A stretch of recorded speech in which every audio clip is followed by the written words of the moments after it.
Spectrovision Radio. Spectrovision Radio.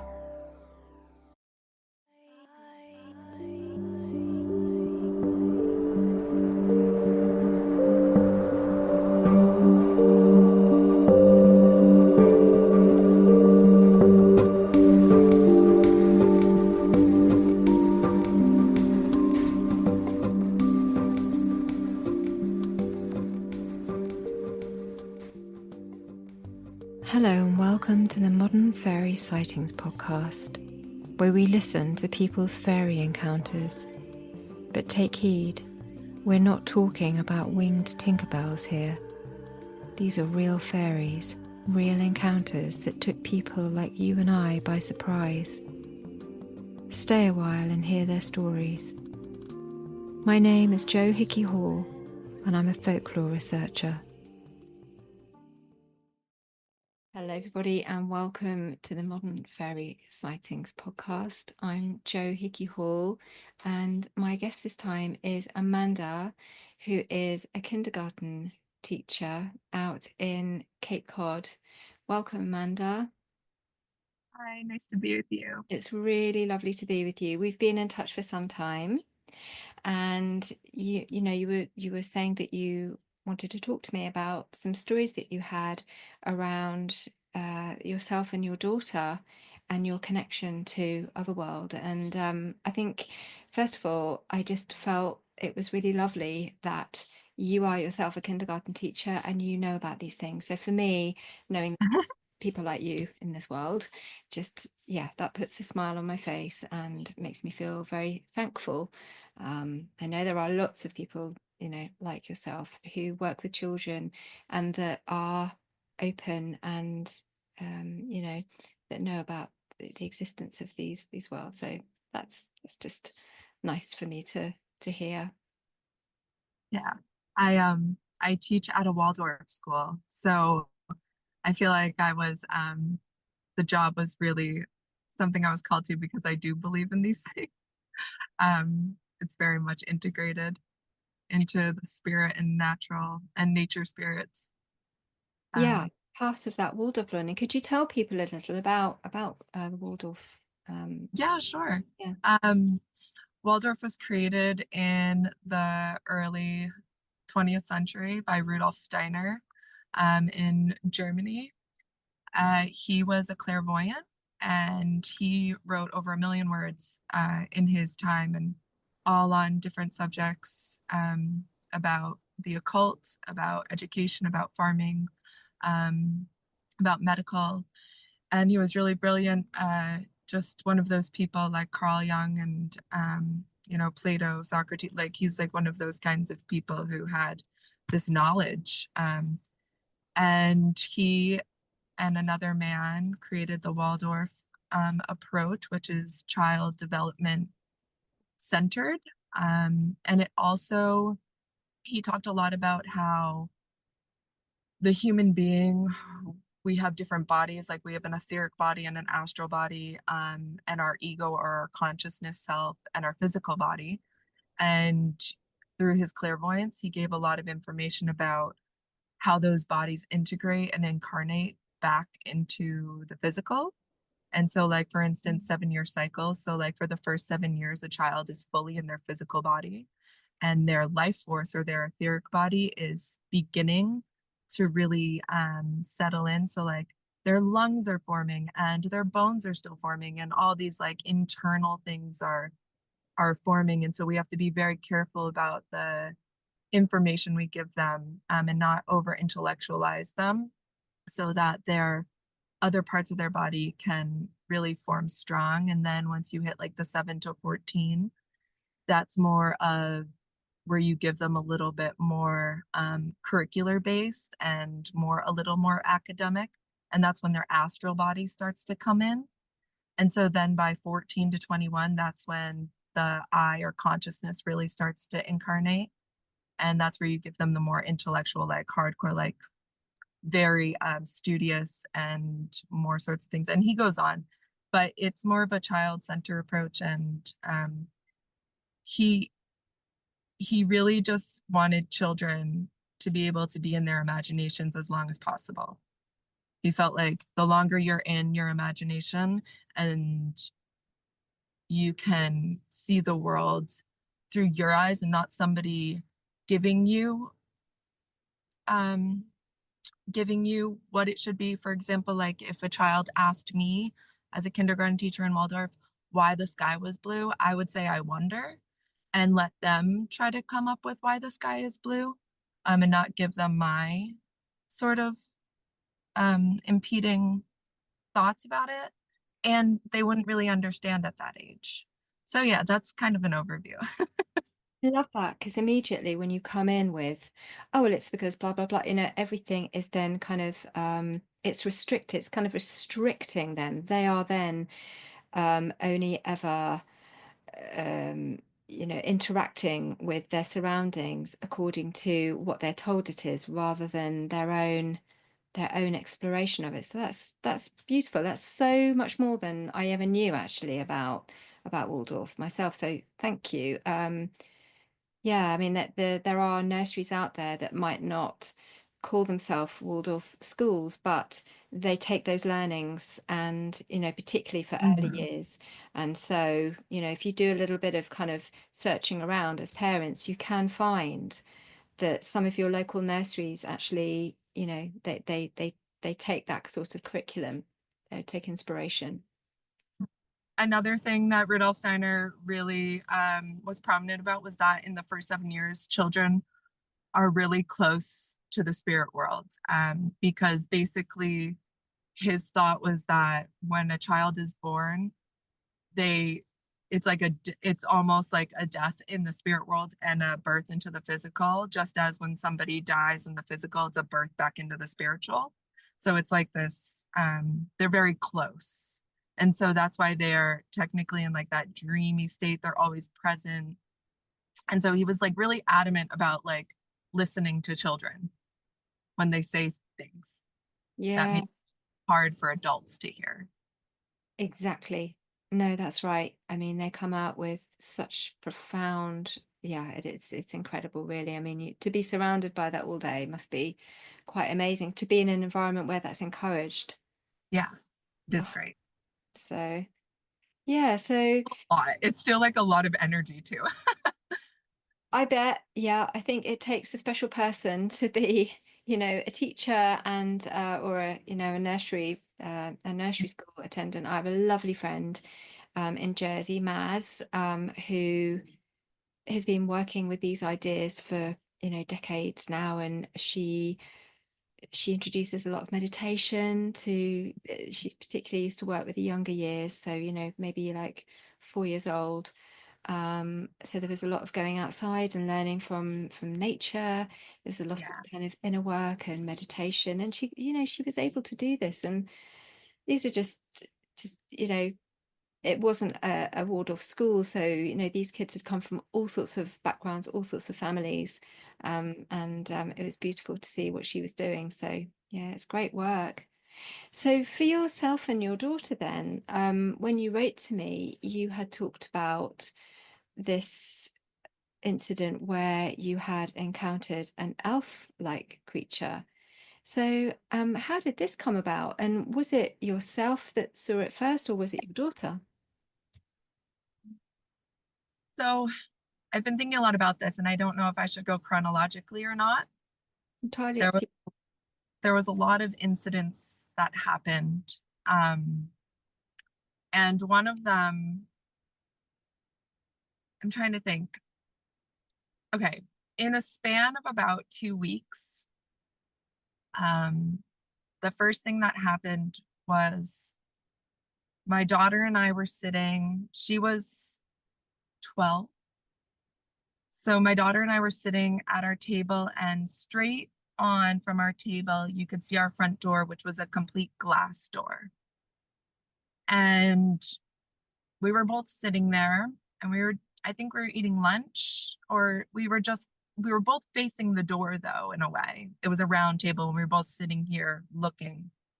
And our house had the glass door, and then all around the side were windows at the time, and you could see the whole side of the house.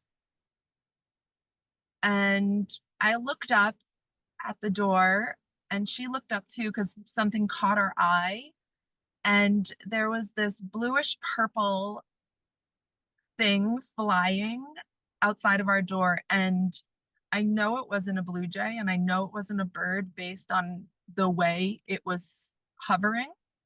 And she immediately looked at me like, "Are you seeing this?"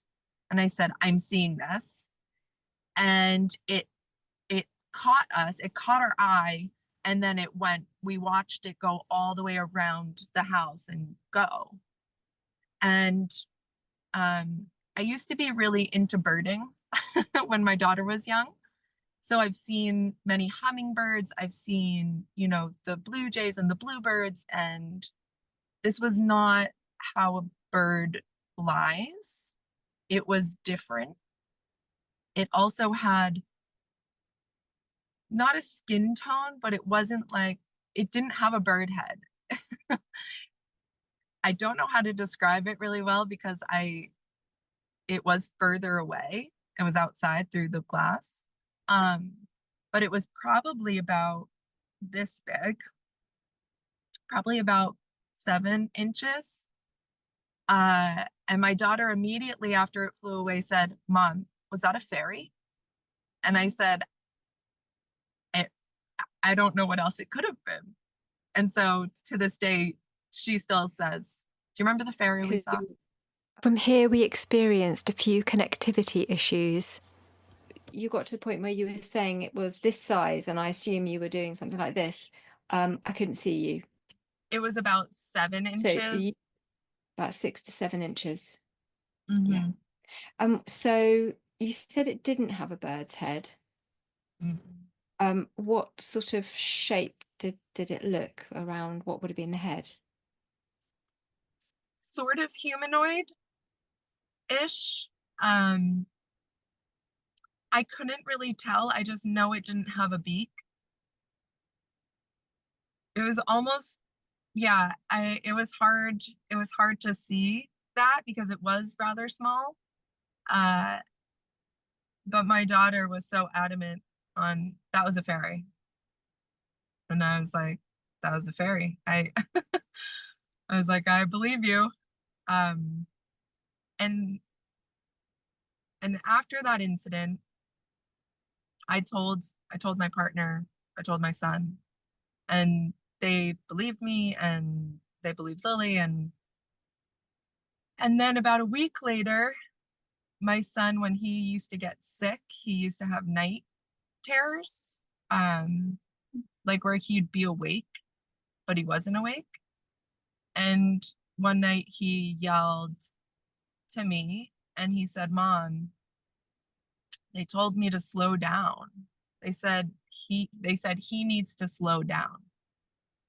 Like he yelled at us. And I was just kind of like, my son was young at the time. I think he was 7, maybe 6. And I was kind of like, okay. I didn't know what that meant. And then the next night I was with my children, and I, when you fall asleep in their bed and you wake up, and I went back to my bed and my partner was there and he said, "I just saw something." He said, he was whispering. He's like, "I'm kind of afraid to say it out loud." And I said, "What?" And he said, "I just saw a little elf walk from one side of the door into the hallway." And he is not like that. And I was like, "What?" And he's like, I did. He's like, "Amanda, I got up and I looked." He's like, both the cats were sleeping in the basement. So the door was closed and nothing could have been up. He said it was about 1 foot tall and it had a hat. And he said he thought he saw the silhouette of like little shoes that go up, like the picturesque sort of elf-like sprite. And he said it just disappeared into our fireplace. And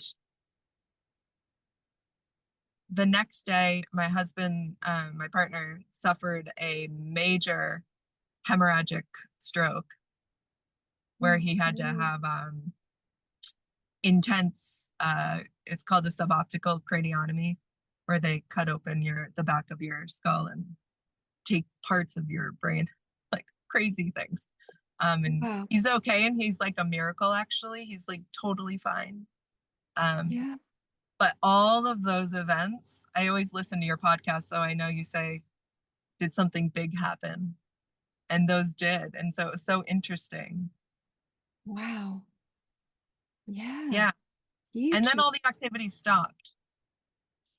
Thank goodness your husband was okay, because that is a major thing to have gone through and to recover from. Now, that takes a long time to recover from. Yeah. It was a big life lesson for all of us. Yeah, it's huge. Learning. And with the message the night before about slowing down, did that have some kind of Yeah, that meaning? was we think that was to him. Yeah. That message my son got was to him, because he was just constantly going, working this, going here, going there, doing this. And it was sort of like, you need to slow down. And it was all blood pressure related. So it could have really, we all think that message was for him. Yeah. Yeah. Yeah.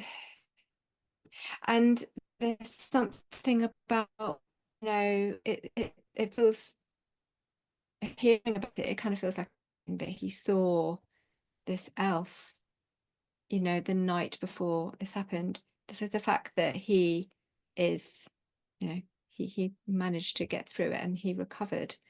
I just feel like, I don't know what you all think about that, because some people might take the opposite view. If for some people, and of course it's interesting because we have the idea of the fairy stroke. I mean, the stroke itself, the word stroke, comes from the idea that when people were struck down with strokes, it was called the fairy stroke in its full name. When we've kept these days, we call it a stroke, because years ago when Really? that would happen, just out of the blue, yeah, people wouldn't understand, obviously, the inner workings of human beings, the biology and the physiology, and they would, if people suddenly were struck with a stroke, as we know it now, that's what it was called, that they had come into contact somehow with a fairy, been struck by a fairy. So it is, that itself is interesting too. That is so interesting. I did not know that. Yeah, Wow. right. That's fascinating. I can't wait to tell him. It kind of adds another layer. Yeah. I mean, I'm not Yeah, sure. I was just thinking, I'm not sure how you feel about that. That whether, I know. um, because what I'm getting at is that, some people would take the idea that, oh, well, this was because you saw that, but actually, from what you're saying, it sounds like he was getting a message of warning, and Mhm. personally, like you, I would see that experience as a blessing, and that, thank goodness, he's still with you all, and that he's, I'm assuming, sort of, back on his feet and living his life in, I guess, a different way, but a healthy, that he's back to recovered to full health, which is, thank goodness for that. Yeah, that's so interesting. I look at it, I telling you about it, to me it seemed more of like a premonition, like all the things. It didn't seem like they were the cause of it. It seemed like it was more of like a, you need to pay attention sort of thing. That was his Yeah. second one out of 3 he has had. And that one was the worst. And he is a miracle. He is like, you would never know if you met him. You would never know he had a stroke. He was very young, or 3 strokes. And he's clearly here for some reason. He's here to do something. But the first one, I just remember, as we're talking about this, the first one he had, I was very young and my son was just born, and I had my children very young. And so my son was just born, and after he had it, it took a long time for him to get better. And I remember one night, it was like 2 nights after he got home, I was laying just on the floor in the living room, just like so tired, and everyone was asleep finally. And I watched a light orb, just like float in the room past me. And I was just like, what's happening? But that was like right after. So I don't know if that has to do with it either, but they have been around his strokes. So Yeah, it's all I very, mean, and also your son, the connection with your son. So it kind of came through your son the first time, and then oh the yeah. stroke them just after your son was born. So there's this, have they got a really strong bond, your husband and son? Yes. When my son was born, not only I didn't put it together that it was both of those things, but yeah, when my son was born, many interesting things happened. Paranormal sort of things happened, and ET sort of things happened. Um, which I don't tell a lot of people about those things because I don't know what people think, but I mean, my son, I don't know, when we brought him home, so many things happened to not only me, but like to my mom and to other people, where it was getting to the point where I was like, I have to get out of this house. It was my old family house that I grew up in. Um, but yeah, that's really interesting. I didn't put those two things together, that they would have created like a bigger bond and sort of happenings around them both. And the orb that you saw, was that in the old family home then, or the home that you're in now, the old It was family in my home? it was in my old family home. Yeah, we were staying there because he had just had his first stroke, and I was so young, and I didn't know what to do with my life. I had two young children. I was 22 um or 23, and I was a stay-at-home mom at the time, and my husband, who had his first stroke then, like obviously wasn't working, and I got nervous, and I asked my mom if we could stay there, and she let us. And that's when like all this paranormal things started happening. Amazing. So do you think it sounds like it's from both sides then, because you're seeing the orbs and he's seeing the elf. It's amazing that you're so open, and the kids too. Really interesting. So did you say that, did he give a color that he saw of the elf? No. He said dark, like foresty, mossy green was the only color he saw. And it's really interesting that it went towards the fire, because this is But where there Mm, wasn't fire, so we were in the upstairs, so it was like just the brick. yeah. Yeah, it was a Yeah. very old house. Yeah, I was going to ask you about the history of the house, but even the fact that it's going towards the kind of chimney stack, as it were, or not the chimney stack, but the Yeah, whatever it would be called, but that lead through to the actual chimney itself from the fireplace downstairs. And these are threshold, they're portals. So that is interesting in itself. I've had a few cases now where they have been seen kind of going into that part of the room that carries on from the fireplace downstairs. So yeah, what do you know about the house? it was built in 1800, and it was moved to its location. But Cape Cod is a very, very magical. I feel like a lot of people might say this about where they live, but Cape Cod has very magical roots, with the Wampanoag and the Nauset and the and all the different native tribes. They were very prominent here, and there's just like a lot of old history here. And so I think that wherever it was moved to, that area of the Cape is very, I don't know, there's something about it. There's something in the wind here. There's something different than a lot of the United States, I would say, especially Northeast. It just has a different air to it.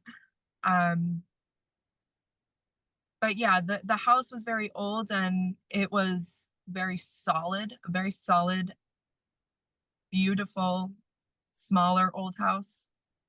Old plaster and not things you normally see here, actually. Yeah. Did you say it had been moved? It had been moved. It was originally in a different location, and then in the 40s or the 50s, they moved it just right down the road.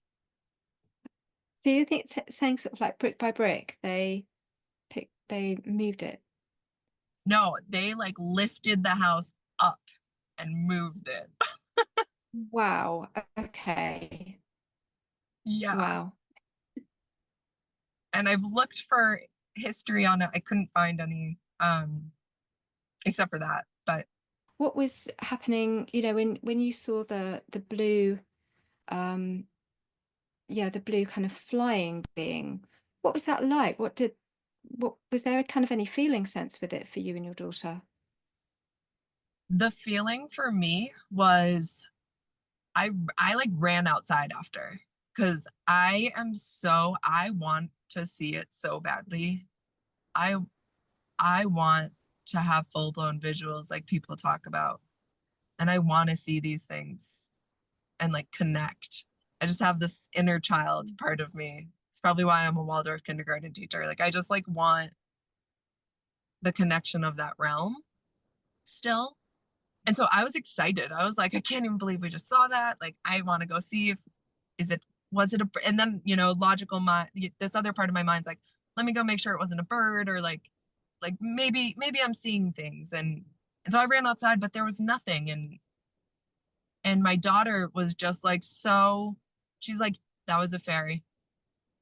And she was just that's what it was. And she just went off with her day. So, so I'm the one who got more like, I was like, ooh, what was that? I need to go see. I need to go investigate. And she was more, that's what it was, Mom. You don't need to go investigate. Did it make a noise? No.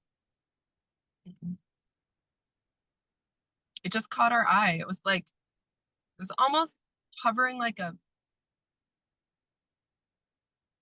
bee kind of flies. You know how they fly? Like it's like, it's hard to explain. But it was like this purpley blue, like periwinkle. Like a beautiful, beautiful color that was like, that's what was so jaw dropping to us, was like, what is that? That's not a normal color that we see, except for in like a flower or something of the sort. Or like a dragon. I don't know if you get dragonflies over there. Do you get dragonflies? Dragonflies, yes. But a little, I guess I only really see like red dragonflies here. So I'm not sure. Cool. Yeah. Yeah, we do get kind of bluey ones here, but they are, you've got quite wide wings and then a long body. That's what they look like here. But I have no idea what the ones look like over there. But the shape of this one, can you talk me through the shape of this one again?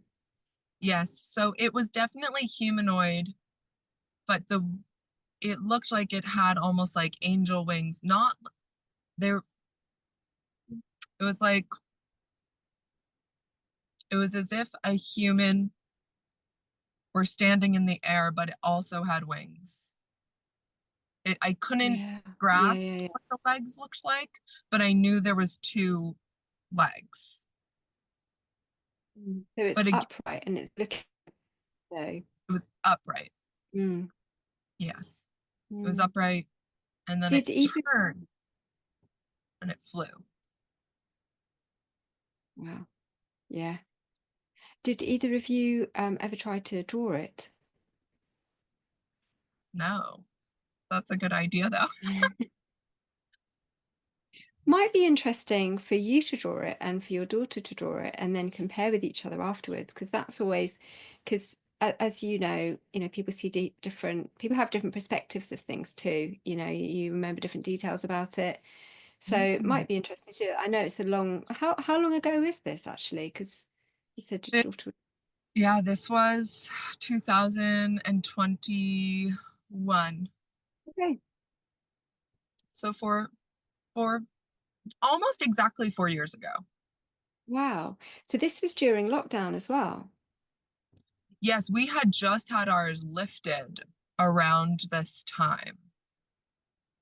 Mm. It was about to be lifted where we were. Interesting. Yeah, that time is such a mind game. It really was. To try to remember what happened during that time. Mm. Um,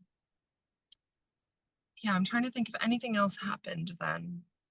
There was so much, you know, and then I could go backwards and talk about my father's experience, which I really want to tell you about, but I also have another experience that happened very recently that I didn't know what it was until I listened to one of your shows. And I freaked out because I was like, that's what that was. And it was, I don't know if this is the proper pronunciation, but a psychopomp. Mm. Yeah. That So you will. were,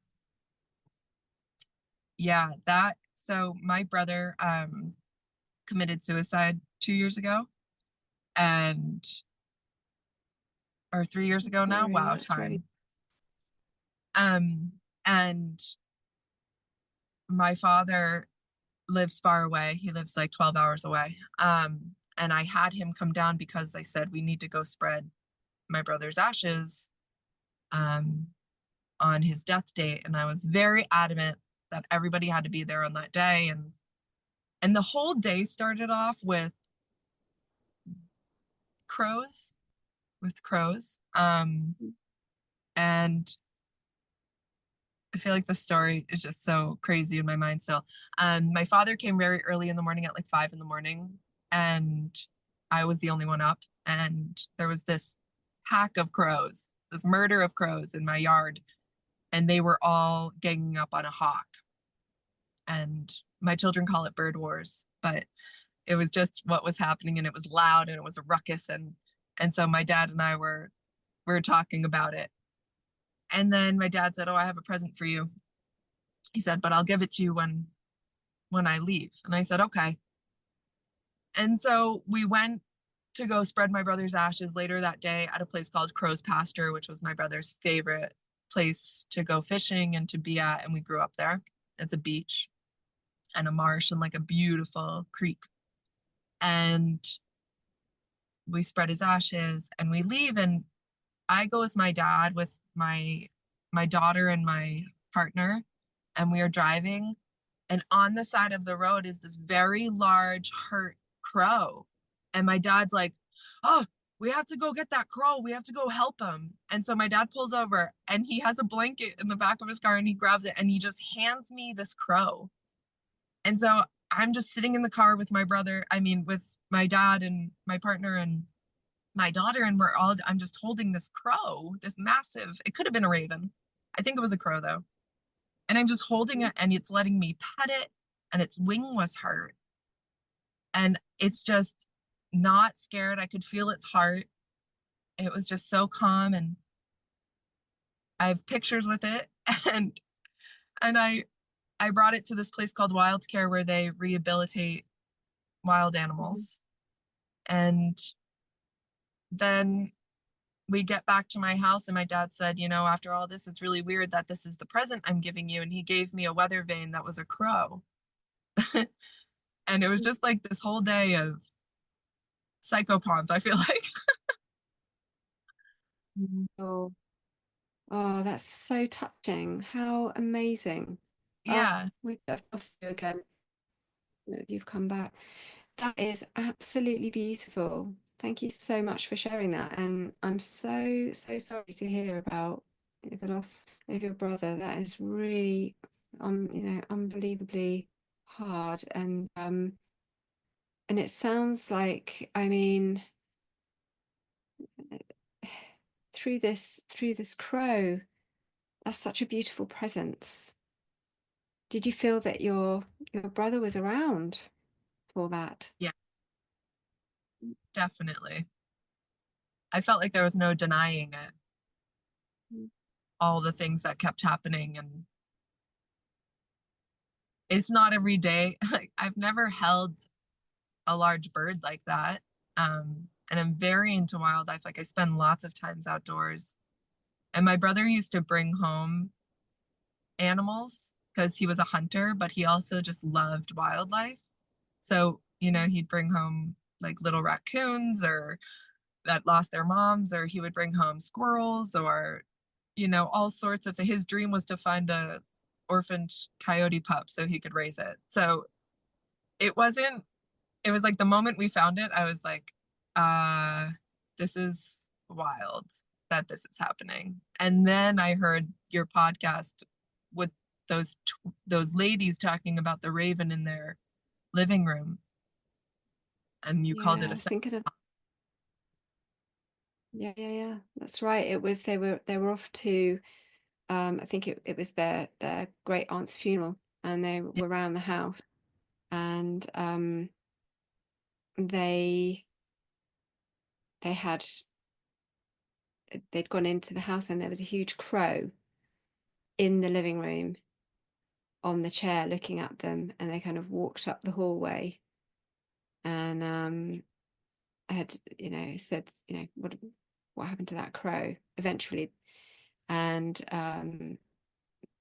their aunt that had owned that house had said, what crow? And there's no way it could have got out. So this huge crow was sitting in the lounge. So yeah, they are messengers, and particularly, crows and ravens, all birds are messengers from Otherworld, but in particular,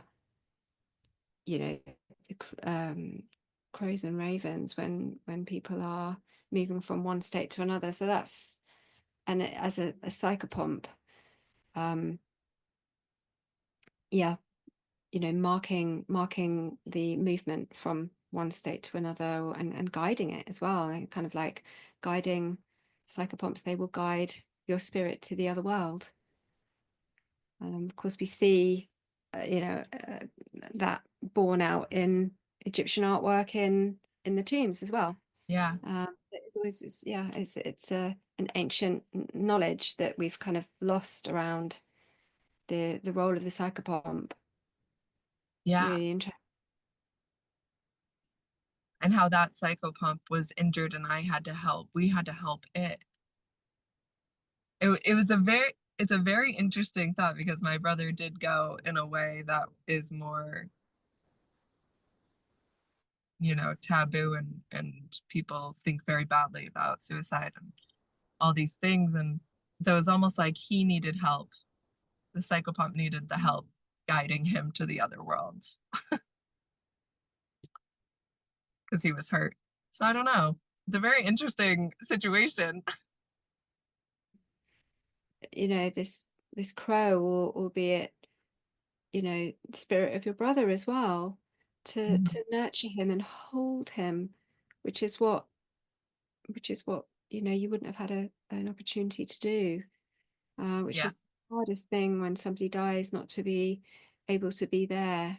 It's it's very true. difficult indeed for loved ones, and this crow, or this spirit, this presence the crow and the presence of your brother, there was an opportunity to do that. It's just so healing.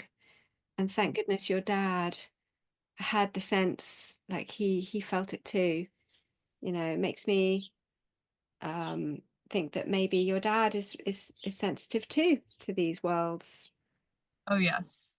Well, that's perfect leading into it, because my father's story is really, my father had many stories when I was younger, and this one I actually asked him about a couple weeks ago to retell me, because I was like, I want to get this story right. Because it always stuck with me. And I think that's probably why I am the way I am now. And I do believe in these things, is because he told me this since I was little. And so the story was on the Cape many, many years ago. So in the 60s, there was barely any houses, and the people who lived here, it was very like fisherman town, or captains, sea captains, or natives. And people didn't really come here. And so the roads were dirt roads, the houses were old. And my dad had this family house, and it was very small, very small. And he had 6 siblings, and he lived with 4 of them. And they had 2 bunk beds in the room. And my dad said he was 6 years old, and he had the bottom bunk, and his favorite brother is what he said. His favorite brother had his top bunk, and it was his oldest brother. And he said it was a full moon, because he remembers he could see the whole room so clearly, because the light would just shine in, and they didn't have screens on their windows back then. So the windows were just open because it was hot in the summer. And he woke up, and he said he just wanted to go up and snuggle with his older brother. And so he went up, and he laid his head on his brother's shoulder, and he was just looking out the window at the moon, and just seeing the grass. And he said all of a sudden a rope came through the window, a little rope. And in a moment, a little man, he said, was standing on the windowsill. And he said he was fully dressed. He had a hat on, like those pointy hats that everyone talks about. He said he was probably about less than a foot tall, probably about 8 inches, 9 inches, he said. And maybe shorter than that. I forget what he said. It was less than a foot though. And he said he had a backpack on, and his clothes looked like they were made from either scraps or from like nature. But he was fully clothed, he said. And then another one came up, and he said he watched them, and they were both on the windowsill, and one went down the rope into the room, and there was a threshold from where his room was. The rooms were really small, and where like the window was in a hallway. But again, these houses were so small that it was basically the room. And he said he got to the threshold of the room, and he saw that, he said he looked in my father's bunk, and he thinks that he noticed he wasn't there. And so he immediately went back and went up the rope, and they left. And my dad said he couldn't even believe what he saw. But he said it stuck with him every day for the rest of his life. And he didn't tell anybody until later. And he told his oldest brother, and his oldest brother said, "Oh, so you saw them too?" And so he saw them as well. But after that day, one last thing, after that day, he said a couple days later, he was playing inside, doing something, and he stuck his head out the window. He was looking for his brothers outside playing, and he said below him on the ground was this translucent looking rose gold cylinder sort of thing. I don't know what he's talking about. I only know what he told me. He said it was like one of the most beautiful things. He said it was kind of like it was moving inside. And he immediately like stopped what he was doing and ran out the house to go try to get it. And it was gone. And he was still like the same age. It was only a couple days later. And then he said years later, when he was in his 20s, he was driving by, which was his mom's house now, but he had moved out. He was driving by his mom's house, same house, and he saw it in the yard. And he freaked out and he went in and he ran to try, because it was on the other side of the house from where the driveway was. And he tried to go and it was gone again. But he said it was like the size of a brick and it was tubular and cylindrical and it was rose gold and it looked like internally it was moving translucently. Yeah. I have no idea what that would have been, but it sounds like I don't know, something between an orb and a craft, or obviously orbs are round. It doesn't sound quite like an orb, but wow, that's amazing. I have no idea what it was, but it sounds pretty otherworldly, and Yeah. it's fascinating that that the being, had got caught the attention both of your your dad and his brother Mm-hmm.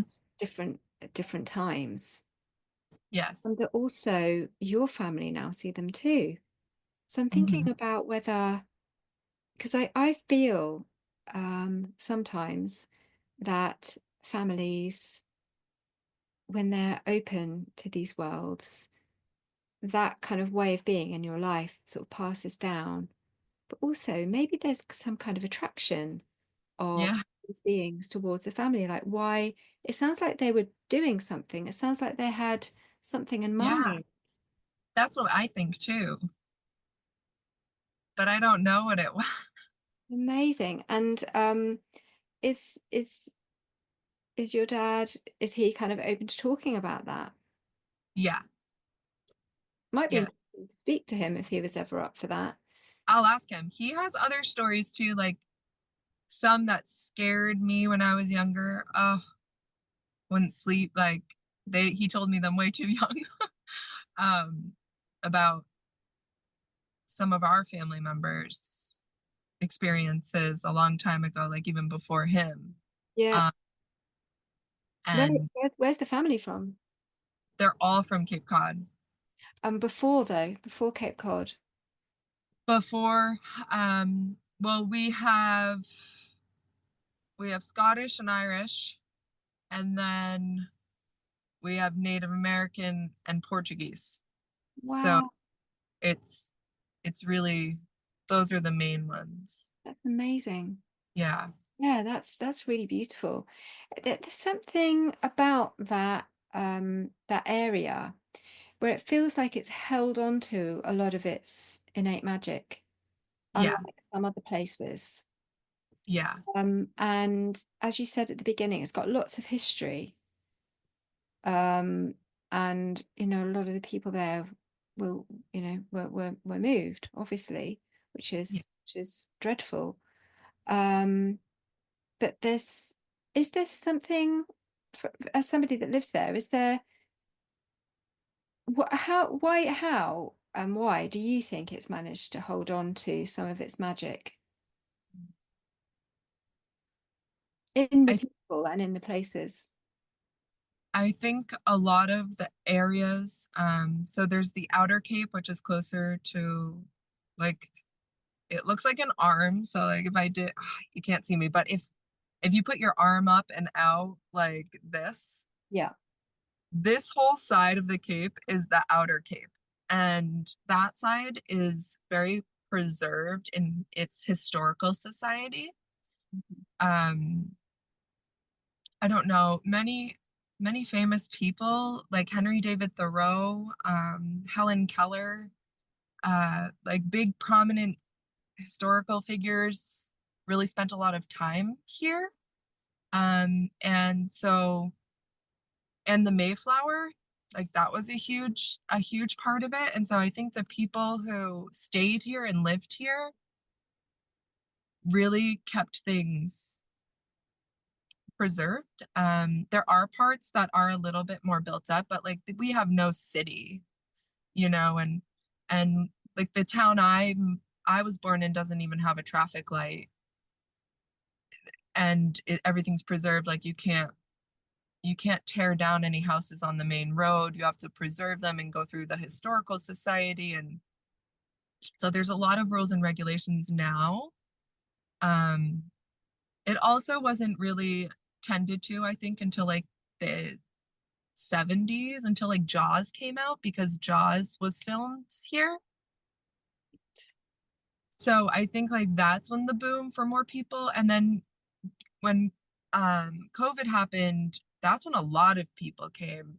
And now we're seeing a lot of different things. But before all that, like it was very special and quiet I think, and nothing to do.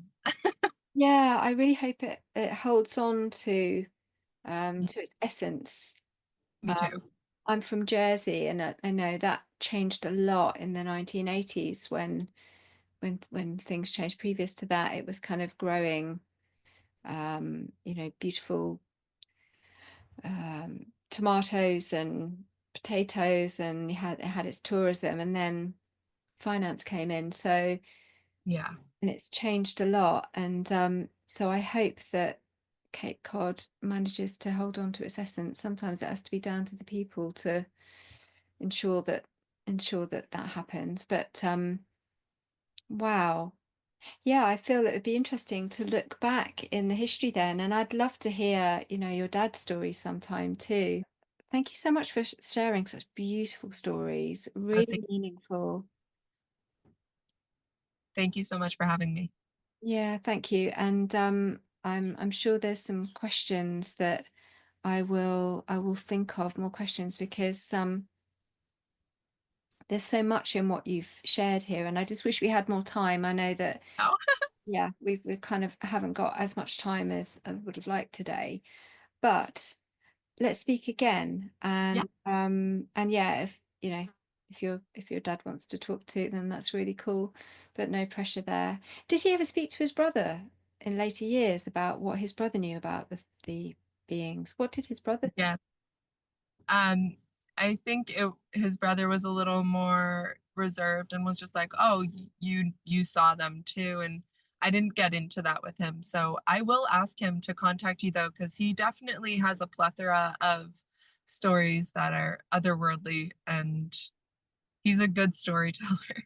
Yeah, I wonder where he gets that from. Is there somebody in his family that? No, I don't think so. His father died when he was like 2 days old, and his mother was, she always worked and did her thing, and so he was left to his own devices. Yeah, it's interesting, isn't it? Because my dad, he was a fantastic storyteller, and I've never figured out where those stories came from either. And it's like by the time I thought about, oh, that would be really good to know where these stories came from, then it was too late, because Yeah. then he became ill really quickly and passed away very suddenly, and then, or not, yeah, kind of unexpectedly. And the others in the family, the older siblings in his family, they'd gone too. So it was really hard to get information out of the younger aunties and uncles. So yeah, when I always say to people, when you've got parents that hold these stories or hold these memories, get as much as you can, because you always think you're going to have lots of time to do that, and sometimes we don't, and it's just so precious, isn't it? But I'm glad that you've been able to share them today, and for your children too, that are able to keep those stories, and for all of us that got to hear them. So I really appreciate that. But yeah, lovely to meet you. Lovely to meet you, and I do hope to talk again. I do have more on the ET topics too, and I would love I know sometimes you talk about those things too, so Yeah. anytime. It all ties in. It's Yeah. all part of the same story. It's all part of the same picture. You know, like yesterday, I was listening to a fantastic interview about crop circles with Colin Mm, Andrews that was recommended to me by Arthur in our Patreon group, who was just always great at his recommendations. And it was so fascinating to hear how, you know, the interlinking of experiences of people that come close to other. You know, it might be a crop field, crop circle that they go to investigate, but then they're seeing orbs. They're seeing, mm, you know, at one point they were seeing tall, you know, tall white beings. Um, yeah. they're hearing things, they're seeing things. It's and it's having an effect on their lives. Yeah. So it's the more we talk about these things, the more we start to realize that it's all part of something bigger that we're Yeah. just only getting to know now. So that's why Yeah. stories are so important. So yeah. It's been a pleasure, and I'm so grateful to meet you. I love your show, and I really am honored to be able to just talk to you. So thank you. Thank you so much. And it's an honor for me too. So Thank you. appreciate that. Thanks so much for listening and watching. If you enjoyed the podcast, please consider joining us on Patreon for dozens more episodes of unreleased bonus content, monthly online events, and a private chat. We are a warm, supportive community, and it really helps to support the project. Find us on patreon.com/the Modern Fairy Sightings Podcast.